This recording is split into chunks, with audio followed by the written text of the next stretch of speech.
मृत्यु के बाद सब कुछ समाप्त हो जाता है, यही सबसे बड़ा भ्रम है। अगर सच में सब समाप्त हो जाता तो शास्त्र श्राद्ध और पिंडदान जैसे कर्मों को अनिवार्य क्यों बताते?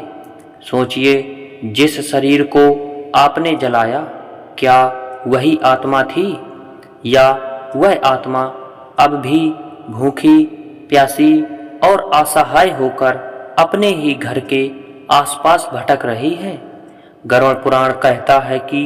मृत्यु के बाद आत्मा न तो जीवित होती है न ही मुक्त।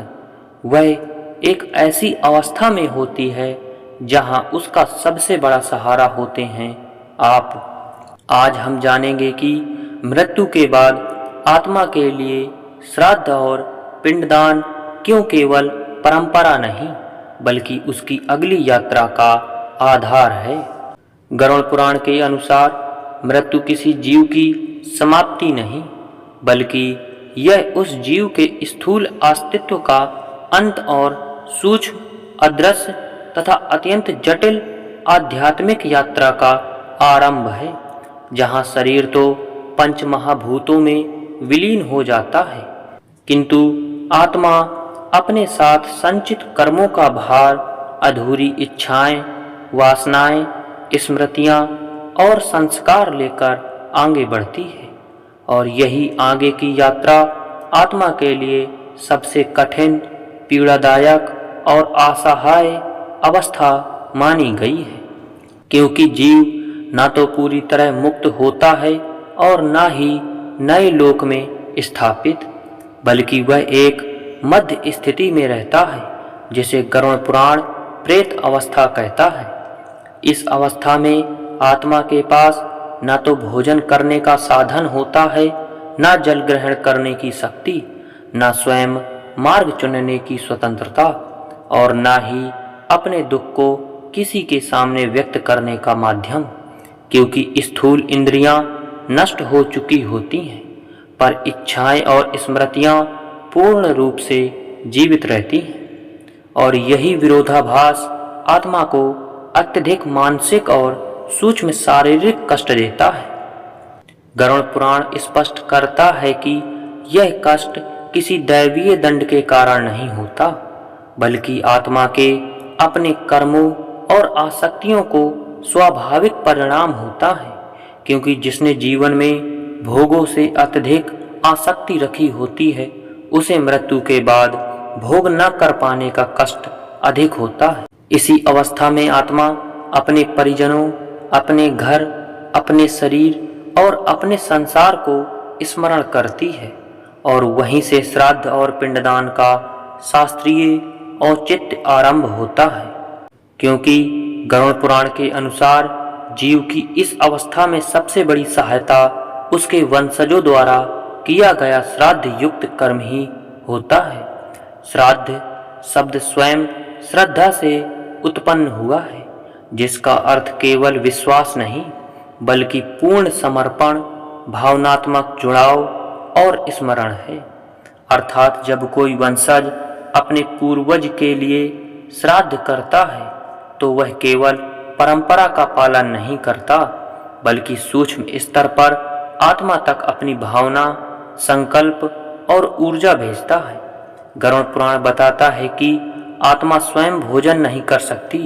किंतु जब श्रद्धा से ब्राह्मण, अतिथि या किसी जीव को भोजन कराया जाता है तो उस अन्न का सूक्ष्म तत्व आत्मा तक पहुंचता है। जैसे अग्नि में डाली गई आहुति देवताओं तक पहुंचती है, या जैसे सूर्य की किरणें बिना छुए भी ताप देती हैं। इस प्रकार श्राद्ध आत्मा की भूख और प्यास को शांत करता है, जो प्रेत अवस्था में सबसे बड़ा कष्ट मानी गई है। पिंडदान का तत्व इससे भी अधिक सूक्ष्म और वैज्ञानिक बताया गया है, क्योंकि पिंड केवल चावल, तिल और जल का गोला नहीं होता, बल्कि वह पृथ्वी, जल, अग्नि, वायु और आकाश, इन पंच महाभूतों का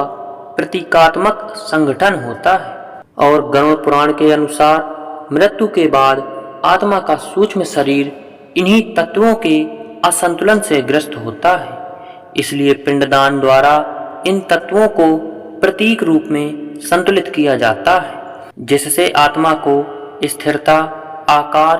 और दिशा प्राप्त होती है। ग्रंथ में यह भी संकेत मिलता है कि जब तक पिंडदान नहीं किया जाता तब तक आत्मा का सूक्ष्म शरीर पूर्ण नहीं बन पाता और वह एक बिखरी हुई चेतना के रूप में भटकती रहती है। इसी कारण पिंडदान को आत्मा की आगे की यात्रा का आधार कहा गया है। गरुड़ पुराण यह भी बताता है कि मृत्यु के बाद आत्मा को यमलोक की कठिन यात्राओं से गुजरना पड़ता है, जहां उसे अपने कर्मों का सामना करना होता है। और इन मार्गों में आत्मा को जो शक्ति, साहस और सहारा मिलता है वह श्राद्ध और पिंडदान से ही प्राप्त होता है। शास्त्र यह भी स्पष्ट करता है कि पुत्र, पौत्र या वंशज द्वारा किया गया श्राद्ध विशेष फलदायी होता है, क्योंकि वंश केवल जैविक संबंध नहीं बल्कि कर्म ऋण की श्रृंखला है। और जब वंशज श्राद्ध करता है तो वह उस ऋण को आंशिक रूप से चुकाता है, जिससे आत्मा का भार हल्का होता है और उसे आगे की गति सरलता से प्राप्त होती है। गरुड़ पुराण में यह भी वर्णित है कि जिन आत्माओं के लिए श्राद्ध और पिंडदान नहीं किया जाता वे लंबे समय तक प्रेत अवस्था में अटकी रहती हैं, जिससे पितृदोष उत्पन्न होता है। और यह दोष केवल मृत आत्मा तक सीमित नहीं रहता बल्कि जीवित परिवार के जीवन में भी बाधा, अशांति, असफलता और मानसिक तनाव के रूप में प्रकट होता है, क्योंकि असंतुष्ट पितृ आशीर्वाद देने की स्थिति में नहीं होते। ग्रंथ यह भी स्पष्ट करता है कि श्राद्ध केवल किसी विशेष तिथि या स्थान तक सीमित नहीं है, किंतु गया, प्रयाग और काशी जैसे तीर्थ इसलिए विशेष माने गए हैं क्योंकि वहाँ का वातावरण, ऊर्जा और आध्यात्मिक क्षेत्र आत्मा को शीघ्र गति प्रदान करता है। फिर भी गरुड़ पुराण यह सिखाता है कि स्थान से अधिक महत्वपूर्ण श्रद्धा है, क्योंकि बिना श्रद्धा किया गया श्राद्ध निष्फल होता है और सच्ची श्रद्धा से किया गया साधारण कर्म भी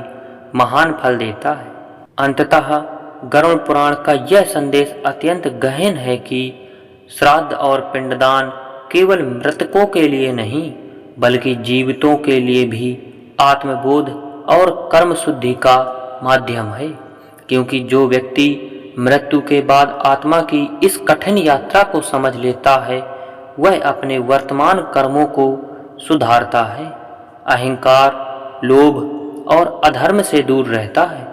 और धर्म के मार्ग पर चलता है, जिससे उसका भविष्य और अगला जन्म सुधरता है। इस प्रकार गरुड़ पुराण के अनुसार श्राद्ध और पिंडदान मृत्यु से जुड़ा कोई अंधविश्वास या भय का कर्म कांड नहीं बल्कि आत्मा की करुण, पीड़ादायक और कर्म प्रधान यात्रा में दिया गया आवश्यक सहारा है, जो जीव को प्रेत अवस्था से मुक्त कर पितृलोक और आगे की आध्यात्मिक गति प्रदान करता है। और इसी कारण शास्त्र इन्हें अनिवार्य, धर्म सम्मत और आत्मा की शांति के लिए अपरिहार्य कर्म घोषित करता है, ताकि मृत्यु के बाद भी जीव अकेला न रहे और उसे अपने ही कर्मों के साथ साथ अपनों की श्रद्धा का संबल भी प्राप्त हो सके। दोस्तों, अगर यह वीडियो आपको पसंद आए तो वीडियो को लाइक कीजिए और शेयर कीजिए एवं हमारे चैनल को सब्सक्राइब करना न भूलिए।